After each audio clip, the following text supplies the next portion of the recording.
السلام علیکم ورحمۃ اللہ وبرکاتہ۔ الحمد للہ نحمده ونستعینه ونستغفره ونؤمن به ونتوکل علیہ ونعوذ باللہ من شرور انفسنا ومن سیئات اعمالنا من يهده اللہ فلا مضل له ومن يضلله فلا هادی له ونشهد أن لا إله إلا الله وحده لا شريك له ونشهد أن سيدنا ونبينا ومولانا محمدا عبده ورسوله قال الله تبارك وتعالى أعوذ بالله من الشيطان الرجيم بسم الله الرحمن الرحيم الذين آمنوا ولم يلبسوا إيمانهم بظلم أولئك لهم الأمن وهم مهتدون وقال تبارك وتعالى ومن يوق شح نفسه فأولئك هم المفلحون صدق الله مولانا العظيم وقال رسول الله صلى الله عليه وسلم إياكم والظلم فإن الظلم ظلمات يوم القيامة وإياكم والفحش والتفحش وإياكم والشح على آخر الحدیث او کما قال علیہ الصلاۃ والسلام۔ محترم حاضرین، قرآن مجید کی دو آیت شریفہ کا آخری حصہ میں نے اس وقت آپ کے سامنے تلاوت کیا ہے۔ پہلی آیت کے آخر میں اللہ تعالیٰ نے ارشاد فرمایا کہ الذین آمنوا ولم یلبسوا ایمانہم بالظلم، جو لوگ ایمان لائے اہل ایمان ہیں اور اپنے ایمان کے ساتھ انہوں نے ظلم کی آمیزش نہیں کی، ظلم کو نہیں ملایا، اولئک لہم الامن، یہی لوگ ہیں جن کو دنیا میں بھی امن ہے، قیامت کے دن بھی امن ہوگا، وہم مہتدون، اور یہی ہدایت کے راستے پر ہیں۔ مطلب یہ ہے کہ جو مومن اپنے ایمان کے ساتھ ظلم کو نہ ملائے۔ ظلم کیا ہے؟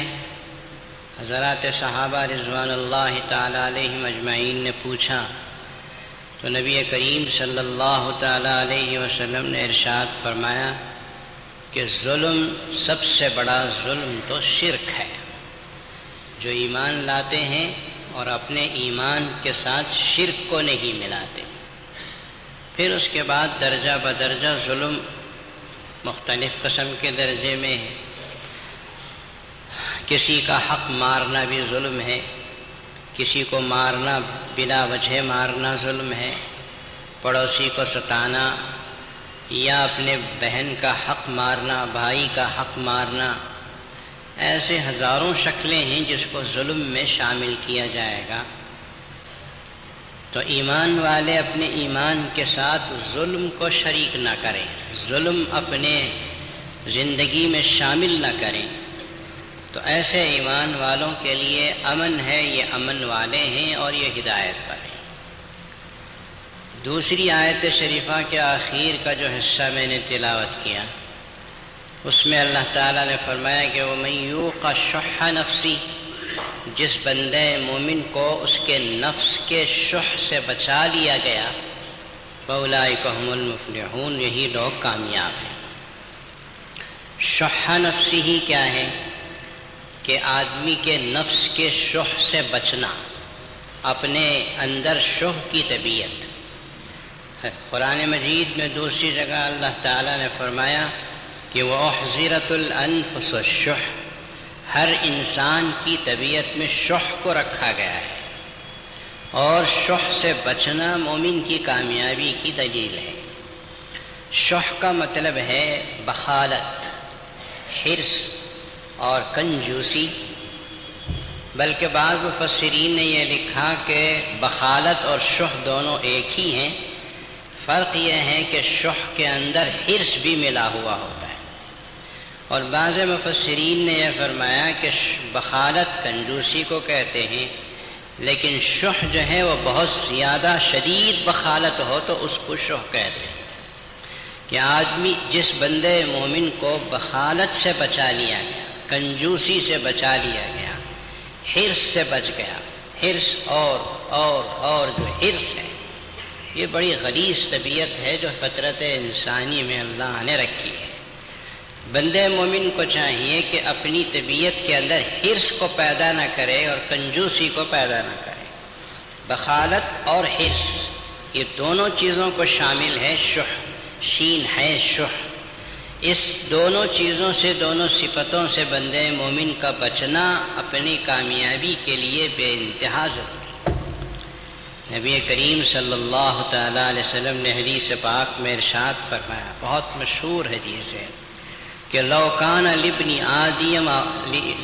آدم وادیان من ذهب لابتغى ثالثا، کہ اگر بندے ابن آدم کو، انسان کو 2 سونے کے وادی دیے جائیں، وادی کہتے ہیں بڑے بڑے پہاڑوں کو، ایسی وادی جس میں کئی پہاڑ موجود ہوں، تو 2 سونے کے وادی اگر انسان کو دیے جائیں تو وہ کہے گا لبتغا ثالثہ، مجھے ایک تیسری وادی بھی مل جائے۔ تیسری مل گئی تو طبیعت چوتھی کو چاہے گی، چوتھا مل گیا تو 5ویں کو۔ بالکل ہماری فطرت ہے کہ ایک دکان کھلتا ہے تو دوسرا تو تیسرا چوتھا، حلال طریقے سے کوئی کھولتا جا رہا ہے، کوئی حرج نہیں۔ لیکن بینکوں پہ سود لے کر، پیسہ سود پر لے کر جو دکانوں کو بڑھاتے جاتے ہیں وہ حرص اور شح کی وجہ سے ہی بڑھتا ہے۔ لبتغا ثالثا، حرص سے بچو، اور حرص کے نتیجے میں جو بخالت اور کنجوسی آتی ہے اس سے حفاظت کرو۔ تمہاری طبیعت کے لیے یہ دونوں چیزیں موجود ہیں اور تمہاری بربادی کے لیے یہ دونوں چیزیں کافی ہیں۔ ان 2 آیتوں کو سامنے رکھ کر میں رسول اللہ صلی اللہ علیہ وسلم کا یہ خطبہ آپ کے سامنے پیش کر رہا ہوں جو ابھی قریب میں نے درس حدیث میں پڑھایا تھا۔ حضرت عبداللہ بن عمر رضی اللہ تعالی عنہ راوی ہیں، وہ فرماتے ہیں کہ خطبنا رسول اللہ صلی اللہ علیہ وسلم فقال، ایک مرتبہ رسول اللہ صلی اللہ علیہ وسلم مسجد نبوی میں تشریف لائے اور آپ نے خطبہ دیا۔ آپ نے جو خطبہ دیا، آپ کے خطبے تو بہت مختصر ہوتے تھے۔ آپ صلی اللہ علیہ وسلم امام الانبیاء اور آپ کے جو مخاطب تھے وہ صحابہ کرام، پوری دنیا انسانیت کے سلیکٹڈ لوگ، منتخب لوگ، چھوٹی باتوں کو بہت گہرائی سے سمجھتے تھے۔ حضرات صحابہ رضوان اللہ تعالی علیہم اجمعین سامنے موجود ہیں، پیغمبر خدا صلی اللہ علیہ وسلم خطبہ دے رہے ہیں۔ آپ سنیے اس خطبے کے الفاظ کو، ہم آپ کے سامنے پیش کر رہے ہیں۔ مسلم میں ہے، کنز العمال میں ہے، کئی حدیث کی کتابوں میں یہ مضامین موجود ہیں۔ نبی پاک صلی اللہ علیہ وسلم نے خطبے میں ارشاد فرمایا، ایاکم والظلم، میں تمہیں ڈراتا ہوں ظلم کرنے سے، لوگوں کے اوپر ظلم کرنے سے میں تم کو ڈراتا ہوں۔ کیوں؟ اس کا سبب بیان فرمایا، فإن الظلم ظلمات یوم القیامہ، اس لیے کہ دنیا میں جو ظلم کرتے ہو وہ قیامت کے دن تمہارے لیے اندھیریاں ہوگا، تمہارے لیے تاریکیاں۔ ظلم کا مطلب میں نے ابھی عرض کیا کہ سب سے بڑا ظلم شرک ہے، اس کے بعد درجہ بدرجہ شرک آتا چلا جاتا ہے، ظلم آتا چلا جاتا ہے۔ اس حدیث کی شرح میں ہمارے علماء کرام نے لکھا کہ ظلم سے مراد اس جگہ حق تلفی ہے، حق مارنا، بہن کا حق مارنا، بھائی کا حق مارنا، پڑوسی کا حق مارنا، اپنی بیوی کا حق مارنا، بچوں کا حق مارنا۔ کئی دنیا کے اندر بندوں کے ایک دوسرے پر حقوق ہیں، حق مارنے کو ظلم کہتے ہیں۔ کسی کو ستایا مثلا، کسی کو مارا مثلا، تو یہ بھی حق مارنا ہے کہ اس کو امن دینا چاہیے تھا، تم نے اسے خواہ مارا اور پیٹا۔ ایاکم والظلم، مومنو تمہیں چاہیے کہ ظلم سے بچو، حق تلفی سے بچو، کسی کا حق مارنے سے بچو، اس لیے کہ فإن الظلم ظلمات یوم القیامہ، اس لیے کہ دنیا میں جو ظلم کرتے ہو وہ قیامت کے دن تمہارے لیے اندھیریاں بن کر آئے گا۔ بندہ مومن کے کندھے پر وہ حقوق ہوں گے اور پھر پریشانیاں ہوں گی۔ آپ اچھی طرح یاد رکھیں، ہم سب کو یاد رکھنا چاہیے کہ دین میں، اسلام میں حق مانگنا نہیں ہے، حق ادا کرنا ہے۔ میرے کندھے پہ جو حق ہے وہ میں ادا کر دوں، باقی رہا میرا حق، مجھے مانگنے کی ضرورت نہیں ہے، یا تو اس دنیا میں ملے گا یا نہیں ملے گا تو وہاں ضرور ملے گا۔ بہت عجیب پوائنٹ ہے، نوٹ کرو ایسے۔ آپ اپنا حق نہ مانگیں، آپ کا اپنا حق یا تو یہاں ملے گا، ضرور دینے والا دے گا مجبور آ کر یا خدا کو خوف کھا کر، اور اگر نہیں دے گا تو قیامت کے دن تو ضرور دے گا۔ نبی کریم صلی اللہ علیہ وسلم نے ایک مرتبہ پوچھا، بتاؤ مفلس کس کو کہتے ہیں؟ اتدرون من المفلس؟ صحابہ نے کہا من لا درہم لہ ولا دینار، جس کے پاس روپیے پیسے نہ ہوں، جس کے پاس درہم و دینار نہ ہو وہ مفلس ہے۔ پیغمبر خدا صلی اللہ علیہ وسلم نے فرمایا نہیں، جس کے پاس درہم نہ ہو، دینار نہ ہو، زیادہ سے زیادہ بھوکا مرے گا، اور تو کوئی تکلیف نہیں ہوگی۔ مفلس تو وہ ہے جو قیامت کے دن بڑے بڑے پہاڑ جیسی نیکیاں لے کر آئے گا، لیکن اس کے نام اعمال میں دوسروں کے اوپر ظلم بھی لکھے ہوئے ہوں گے کہ اس کو گالی دیا، اس کو مارا، اس کا مال دبایا، اس کی زمین دبائی، اس کے اوپر خامخواہ ستایا۔ لوگوں کے حقوق اس کے کندھوں پر ہوں گے، اور حقوق مانگنے والے اللہ کے سامنے آئیں گے، یا اللہ ہمارا حق دلاؤ کہ اس نے حق دنیا میں ہمارا مارا ہے۔ تو اللہ تعالیٰ فرشتوں سے کہیں گے کہ جس کا جتنا حق ہے اس کی نیکیاں اٹھا کے ان کو دینا شروع کرو۔ جو نیکیاں دینا شروع کریں گے تو پہاڑ جیسی نیکیاں ختم ہو جائیں گی، حق مانگنے والے باقی رہ جائیں گے۔ فرشتے عرض کریں گے یا اللہ اب تو اس کی نیکیاں ختم ہو گئی، اب کیا کریں؟ تو اللہ تعالیٰ آرڈر جاری فرمائیں گے، حکم دیں گے کہ جن کے حق ہیں ان کی گناہوں کو اٹھا کر اس کے اوپر ڈالنا شروع کرو۔ تو اب حق والوں کے گناہ لیں گے، اس کے اوپر ڈالیں گے، جس نے حق تلفیاں دنیا میں کی تھی۔ نتیجہ یہ ہوگا کہ رسول اللہ صلی اللہ علیہ وسلم نے فرمایا جو پہاڑوں جیسی نیکیاں لے کر آیا اس کے اوپر پہاڑوں جیسے گناہ جمع ہو جائیں۔ سمجھ آتا ہے؟ نبی کریم صلی اللہ علیہ وسلم نے ارشاد فرمایا یہ ہے مفلس۔ تو لایا تو تھا بہت کچھ نیکیاں، خیال میں تھا کہ سیدھے جنت میں چلا جاؤں گا، لیکن دنیا میں جو حق تلفی کی تھی، لوگوں کو ستایا اور پریشان کیا تھا، اس کے نتیجے میں خالی ہاتھ ہو جائے گا نیکیوں سے، اور اس کے اوپر گناہوں کا بوجھ بھرتا چلا جائے۔ پل صراط پر سے گزرنا ہے، اپنے کندھوں پر حقوق کا وزن مت رکھو۔ سمجھ میں آیا نہیں؟ ماں باپ کا حق، بیوی بچوں کا حق، اولاد کا حق، پڑوسیوں کا حق، کسی کی حق تلفی نہ کرو، سوچ سوچ کے حق کو ادا کرتے چلے جاؤ۔ تمہارا حق ادا نہیں کر رہی ہے بیوی، معاف کرو، اولاد نہیں کر رہے، معاف کرو۔ وہ اگر دنیا میں حق نہیں دے رہے ہیں تو چھوڑتے چلے جاؤ، قیامت کے دن یا تو تمہارا حق ملے گا یا نہیں تو بدلے میں اللہ میاں کی طرف سے جنت تمہیں ضرور ملے گی۔ کہتے ہیں کہ ایک بادشاہ سلامت کا محل بن رہا تھا۔ محل بنتا، بڑے بڑے علاقے پہ محل بنتے ہیں، آپ جانتے ہیں۔ جس جگہ وہ محل بن رہا تھا وہاں ایک گوڑیا کی جھوپڑی بھی تھی۔ بادشاہ کے کارندوں نے جھوپڑی کو گرایا اور پھر محل بنانا شروع کر دیا۔ ایک بار اس بادشاہ کی سلامت کی سواری گزر رہی تھی، پل کے اوپر سے گزرتے ہوئے جب جا رہا تھا تو پل پہ جا کے وہ بوڑھیا کھڑی ہو گئی۔ پوچھا، بادشاہ سلامت نے پوچھا کہ بوڑھی اماں یہاں کیوں میرے راستے میں کھڑی ہو گئی ہے، آڑے کیوں کھڑی ہو گئی؟ اس نے کہا کہ میں تجھ سے کچھ مانگنے نہیں آئی، بلکہ تو نے میری جو حق تلفی کی ہے، میرا حق مارا ہے کہ اپنے لیے محل بنانے کے لیے تو نے میری جھوپڑی کو گروایا۔ اس حق تلفی کے سلسلے میں اتنا چاہتی ہوں کہ تو وہ حق اس پل پر دے گا یا کل قیامت کے دن پل صراط پر دے گا۔ جواب دے۔ بادشاہ کے بدن پہ لرزہ طاری ہو گیا۔ اس نے کہا کہ پل صراط پر کہاں میں دے سکتا ہوں، میں یہیں تیرا حق ادا کرنے کے لیے تیار ہوں۔ اور جو محل اس نے بنوایا تھا پورے کا پورا بوڑھیا کو دے دیا کہ میں اس محل کو لے کے کیا کروں گا جو کل قیامت کے دن پل صراط کے اوپر میرے لیے بوجھ بنے اور میں کٹ کر جہنم کے اندر گر جاؤں۔ تو یہ حقوق ہیں انسانوں کے، حق تلفی کرو گے تو کل قیامت کے دن یہ ظلم کے بدلے میں اللہ تبارک و تعالیٰ کے پاس بہت پریشانیاں اٹھانی پڑیں گی۔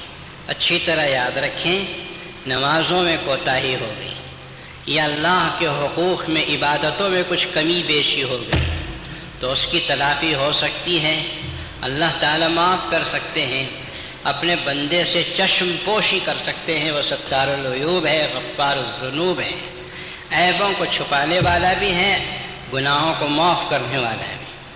لیکن جو حقوق تلفی ہے، ظلم ہے، بہن کا حق دبا لیا باپ کے مرتے ہی، باپ مرا تو بہنوں کے حق دبا لیے، باپ مرا تو چھوٹے بھائیوں کے حق دبا لیے، پڑوسی کمزور ہے اس کو زمین پہ قبضہ کر لیا، دکان کا پڑوسی کمزور ہے تو اس کے گراہکوں کو خود کھینچ لیا۔ آپ سمجھتے ہیں کہ کتنے قسم کے حقوق تلفی دنیا میں ہو رہی ہیں۔ یہ حقوق تلفی قیامت کے دن بہت بڑا بوجھ بنے گا۔ نبی پاک صلی اللہ علیہ وسلم نے اسی لیے خطبے میں ارشاد فرمایا، ایاکم والظلم، مومنوں ظلم سے بچو، حقوق تلفی سے بچو، فإن الظلم ظلمات یوم القیامہ، اس لیے کہ دنیا میں جو ظلم کیا، حق تلفی کی، لوگوں کا حق دبایا، مارا، یہ قیامت کے دن تمہارے لیے اندھیریاں، تاریکیاں بنے گا کہ چاروں طرف اندھیرا ہی اندھیرا ہے۔ آپ سورہ حدید پڑھ رہے ہیں، آپ کو معلوم ہوگا کہ چاروں طرف اندھیرا ہے۔ بندے مومن کے پاس روشنی ہوگی جس نے اچھی زندگی گزاری، اس سے یہ اندھیری والے کہیں گے کہ ذرا رک جاؤ، ہمارے لیے اندھیرا ہے، تمہاری روشنی سے ہم کچھ فائدہ اٹھا کے آگے بڑھیں گے۔ لیکن وہ روشنی والا رکے گا نہیں، وہ آگے بڑھ جائے گا۔ نورہم یسعی بین ایدیہم و بایمانہم، بندگان مومن کے آگے پیچھے نور ہی نور ہوگا۔ اور جنہوں نے حق تلفی کر کے دنیا میں 4 پیسے کمانے یا اپنے بنگلے بنانے کے لیے لوگوں کے پیسے مارے، لوگوں کی زمینیں ہتھیا لی، قیامت کے دن اندھیریوں میں تڑپ رہے ہوں گے، اور اس دن کوئی معاف کرنے والا نہیں ہوگا۔ حق تلفی کا جس کی حق تلفی کی گئی ہے وہ بجائے معاف کرنے کے نیکیوں کو چھیننے میں ہوگا، اور جس نے حق تلفی کی ہے اس کو فقیر و خلاش اور مفلس بنا دے۔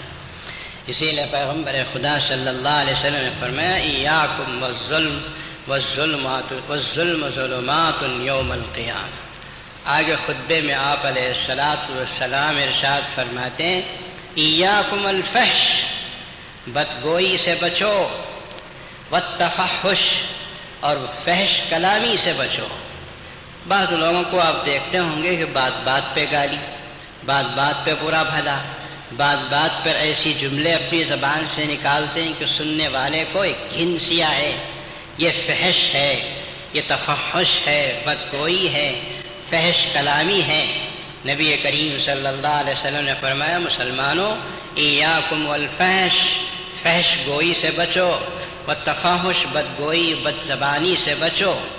اس کے لیے کوئی وجہ رسول اللہ صلی اللہ علیہ وسلم نے بیان نہیں فرمائی۔ جیسے ظلم کے لیے کہا کہ ظلم سے بچو، قیامت کے دن ظلم تمہارے لیے اندھیریاں بنے گا۔ فحش کے لیے ایسا کچھ نہیں کہا نبی پاک صلی اللہ علیہ وسلم، فحش سے بچو، بدگوئی سے بچو۔ ہمارے شارحین حدیث کی جو شرح لکھنے والے ہوتے ہیں تھوڑا تھوڑا بھی نوٹ کر دیں، کیوں نہیں بیان کیا رسول اللہ صلی اللہ علیہ وسلم؟ یوں کہا کہ فحش سے بچو، بدگوئی سے بچو، کیوں بچو یہ نہیں بیان کیا؟ اس کا سبب لکھا ہے ہمارے بزرگوں نے، اللہ والوں نے۔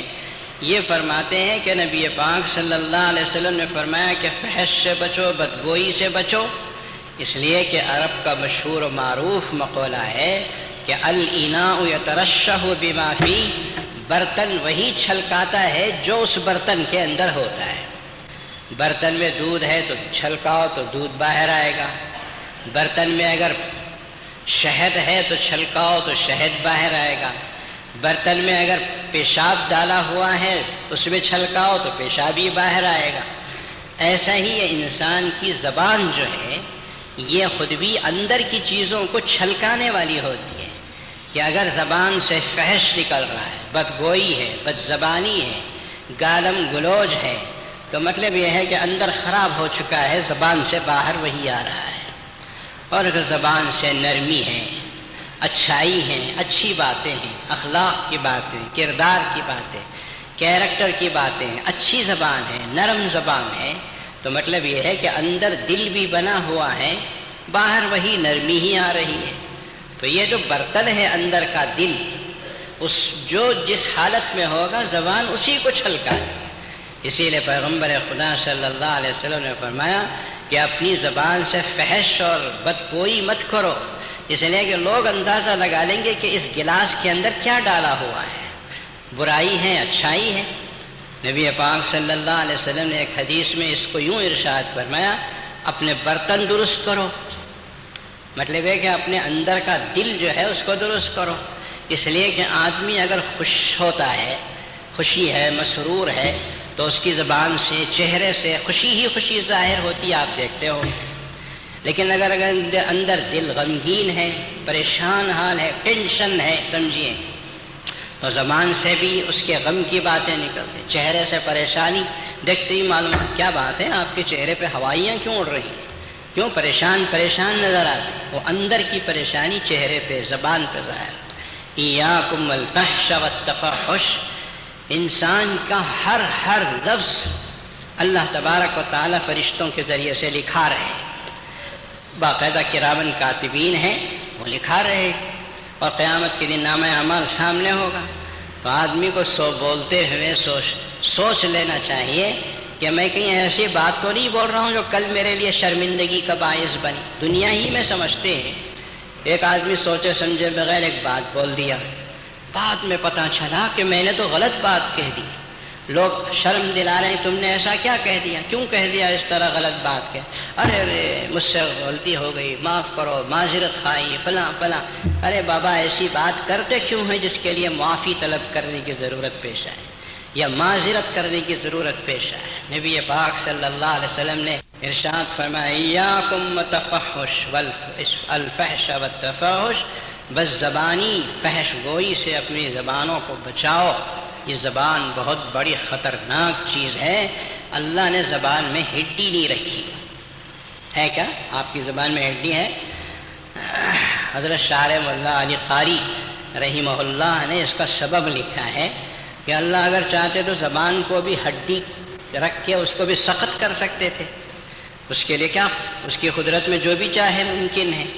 اللہ نے زبان کو بہت نرم رکھا ہے، اس کا سبب بزرگوں نے لکھا، خود شاعر رحمہ اللہ علی قاری رحمۃ اللہ علیہ لکھا کہ اللہ تعالیٰ چاہتے ہیں کہ انسان کی زبان جیسے وہ نرم ہے ویسے ہی اللہ چاہتے ہیں کہ اس سے نکلے تو نرم بات نکلے، اس سے نکلے تو اچھی بات نکلے، اس سے نکلے تو لوگوں کو سکون پہنچانے والی بات نکلے، تکلیف پہنچانے والی بات نہ نکلے۔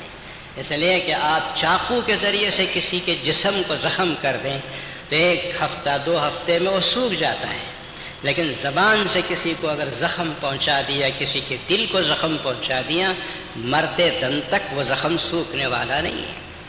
نہیں تجربہ ہے نہیں آپ؟ جراحات السنان لها التیام ولا یلتام ما جرح اللسان۔ بچپن میں ہم نے اگر ابھی زبان کا شعر پڑھا تھا کہ جو تلوار سے، تیر و تفنگ سے زخم پہنچتا ہے اس کو تو سوکھنا ہو جاتا ہے، وہ تو سوکھ جاتا ہے، لیکن زبان جو زخم پہنچاتی ہے اسے کبھی بھی آخری دم تک سوکھنا نہیں ہوتا۔ جب بھی اس شخص کو دیکھے گا جس کی زبان سے تکلیف پہنچی ہے، فوراً یاد آہو یہی وہ صاحب ہے جنہوں نے ہمارے لیے اتنا بڑا زخم دیا تھا۔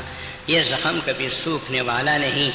قربان جائیے رسول اللہ صلی اللہ علیہ وسلم پر، کتنی گہری نصیحت فرمائی، ایاکم التفحش، ایاکم الفحش والتفاحش۔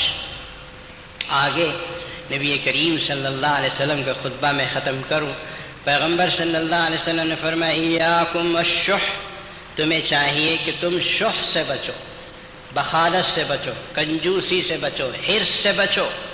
بعض لوگ تو اپنی بیوی بچوں پر خرچ کرنے میں بھی کنجوسی کرتے، وہاں بھی حرص، خرچ کر دیا تو کیا ہوگا؟ ختم ہو جائے گا۔ اللہ میاں دیتے ہی ہیں کھانے پینے کھلانے کے لیے، اور بیوی بچوں پہ خرچ کرنا تو اجر و ثواب کا سبب ہے، اجر و ثواب کا سبب ہے۔ بعض لوگ کہتے ہیں یہ میرے بیوی بچے توبہ توبہ میں جتنا کماتا ہوں سب کھا جاتے ہیں، آپ کماتے ہی ان کے کھانے کے لیے ہیں تو پھر شکایت کیوں کرتے ہیں؟ جو حقوق واجب ہے، مثال کے طور پر بیوی بچوں کے اوپر خرچ کرنا، یہ حقوق واجبہ میں سے یہاں کنجوسی کرنا، بخالت کرنا حرام قرار دیا علماء کرام۔ ہاں یہ اور بات ہے کہ آپ کی طاقت جتنی ہے اتنا خرچ کرنا، آپ جتنا کماتے ہیں اتنا ہی خرچ کرنا ہے، اس سے زیادہ اگر وہ پوچھتے ہیں تو وہ ضروری نہیں ہے۔ تو جو حقوق ایسے ہیں کہ جن کا خرچ کرنا ضروری ہے، وہاں کنجوسی کرنا، بخالت کرنا، حرص میں مبتلا ہونا، یہ حرام قرار دیا۔ حضور پاک صلی اللہ علیہ وسلم نے فرمایا شح سے بچو، بخالت اور کنجوسی اور حرص سے بچو۔ فَإِنَّ مَنْ كَانَ قَبْلَكُمْ هَلَكُوا بِالشُّحِّ، اس لیے کہ تم سے پہلے بہت سے لوگ ایسے گزرے ہیں، بہت سی قومیں ایسی گزری ہیں جو شح کی وجہ سے تباہ ہو برباد ہو گئی۔ امرهم بالقطیعہ فقطعوا، ان کی حرص نے ان کو حکم دیا کہ قطع رحمی کرو، رشتہ داری کو توڑو، تو انہوں نے رشتہ داری کو توڑ دیا۔ بخالت اور کنجوسی کی وجہ سے رشتہ داروں کا حق مار لیا، بہنوں کا حق مار لیا، بھائیوں کا حق دبا لیا، اور بس جی رہے، مر کے چلے گئے۔ تو حرص کی وجہ سے یہ حقوق دباتے ہیں۔ پیغمبر صلی اللہ علیہ وسلم نے فرمایا کہ پہلے لوگ حرص کی شح کی وجہ سے رشتہ داروں کو کٹ کر کے اپنی بربادی مول لی۔ امرهم بالبخل فبخلوا، ان کو بخالت کا حکم دیا شح نے، حرص نے، تو انہوں نے بخالت کی، جمع کرتے رہے، دولت کا جمایا، بلڈنگیں بنائی، جگہ خریدتے رہے، سب کر کے خالی ہاتھ خبر میں جا کے سو گئے۔ فبخلوا، بخالت کر کے جمایا، خرچ نہیں کیا، نیک کاموں میں برباد ہو کے چلے گئے۔ امرهم بالفجور، ان کی شح نے ان کو فجور، فسق و فجور کا حکم دیا کہ مسجد کا چندہ 5 روپے دینے کے لیے تیار نہیں، فسق و فجور کے اندر اسراف میں، گناہوں کے کام میں لاکھوں روپے اڑاتا چلا جا رہا ہے۔ ففجروا، انہوں نے فسق و فجور میں مبتلا ہو گئے۔ سب شح کی وجہ سے ہوتا ہے۔ نبی کریم صلی اللہ علیہ وسلم نے فرمایا کہ شح سے اپنے آپ کو بچاؤ۔ یہ حضور صلی اللہ علیہ وسلم خطبہ دے رہے تھے کہ ایک صاحب فقام رجل، ایک صاحب کھڑے ہوئے مجلس میں سے، فقال یا رسول اللہ ای الاسلام افضل، ایک صاحب کھڑے ہوئے، انہوں نے پوچھا اے اللہ کے رسول، میں آپ سے پوچھنا چاہتا ہوں کہ سب سے اچھا اسلام کون سا ہے؟ مسلمان کے اندر اس کا اسلام اچھا ہے، یہ کہنے کے لیے کہ اسلام ای الاسلام افضل، کس کا اسلام افضل ہے؟ پیغمبر خدا صلی اللہ علیہ وسلم نے اس کو یوں دیکھا، نگاہ نبوت ہے، نبوت کی نگاہ دیکھتی ہے تو بہت کچھ سمجھ جاتی ہے۔ ای الاسلام افضل کے کئی جواب رسول اللہ صلی اللہ علیہ وسلم کی طرف سے مروی ہے۔ وہ جواب الگ الگ کیوں ہیں؟ سوال کرنے والا جیسا ہوتا تھا جواب بھی ویسے ہی رسول اللہ صلی اللہ علیہ وسلم دیتے۔ ان صاحب کو دیکھا، انہوں نے سوال کیا ای الاسلام افضل، حضور پاک صلی اللہ علیہ وسلم نے اس کے مطابق جواب دیا۔ فرمائے ان یسلم المؤمنون من لسانک ویدک، سارے مسلمان تمہاری زبان سے اور تمہارے ہاتھ کی تکلیفوں سے محفوظ رہیں، یہی سب سے بڑا اسلام ہے۔ اپنی زبان کو بچاؤ، اپنے ہاتھوں کو بچاؤ، دوسروں کو ستانے اور تکلیف دینے سے بچاؤ، یہی سب سے اچھا اسلام ہے۔ اپنے اس کے مطابق رسول اللہ صلی اللہ علیہ وسلم نے حکم دیا کہ تمہارے لیے اسلام یہی سب سے افضل ہے کہ اپنی زبان و ہاتھ کی حفاظت کرو کسی کو نقصان پہنچانے سے۔ آگے حدیث میں اسی خطبے کے دوران جو واقعہ پیش آیا، نبی پاک صلی اللہ علیہ وسلم اس کو جواب دیے ہی تھے کہ راوی کہتے ہیں کہ انہی صاحب نے سوال کیا او غیر ذالک، یا کسی دوسرے صاحب نے، راوی کو شک ہے کہ انہی صاحب نے پوچھا یا کسی دوسرے صاحب نے پوچھا ای الہجرت افضل یا رسول اللہ، سب سے افضل ہجرت کون سی ہے؟ ہجرت آپ سمجھتے ہیں کہ ایک شہر کو چھوڑ کر دین ایمان بچانے کے لیے دوسرے شہر کو جانا، جیسے رسول اللہ صلی اللہ علیہ وسلم نے ایمان و اسلام کی ترقی کے لیے اپنے آپ نے قربانی دی اور مکہ چھوڑ کر مدینہ پاک کی طرف ہجرت فرمایا۔ تو صحابی رسول نے پوچھا ای الہجرت افضل یا رسول، سب سے اچھی ہجرت کون سی ہے؟ اب ہجرت تو یہ نہیں ہے کہ کوئی ایک شہر چھوڑ کے دوسرے شہر کو چلا جائے۔ حضور پاک صلی اللہ علیہ وسلم نے اپنی حیات طیبہ میں اس خطبے میں جو جواب دیا مسلمانوں کے لیے سب سے بڑی چیز ہے۔ پیغمبر خدا صلی اللہ علیہ وسلم نے فرمایا سب سے افضل ہجرت یہ ہے کہ ان تہجر ما کرہ ربک، ان تہجر ما کرہ ربک، ان تہجر ما کرہ ربک۔ خدا کرے کہ جملے آپ کو یاد ہو جائے۔